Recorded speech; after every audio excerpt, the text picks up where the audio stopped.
In this video, you will learn step by step how you can upload longer reels to Instagram.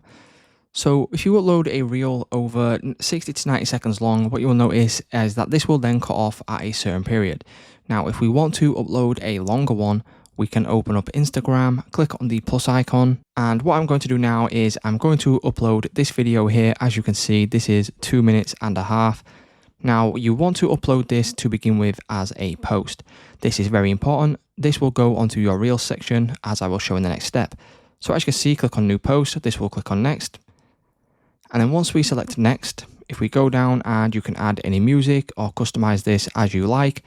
And then once we have fully customized it, we can select Next. And then as you can see at the top, it does now say New Reel. So you can go through, you can add your captions. So I'll put in tutorial. And then once you're happy with everything here, you can select share. So once we have uploaded this, what will happen once the upload has finished is that this will then be added to your Reels section on your Instagram profile.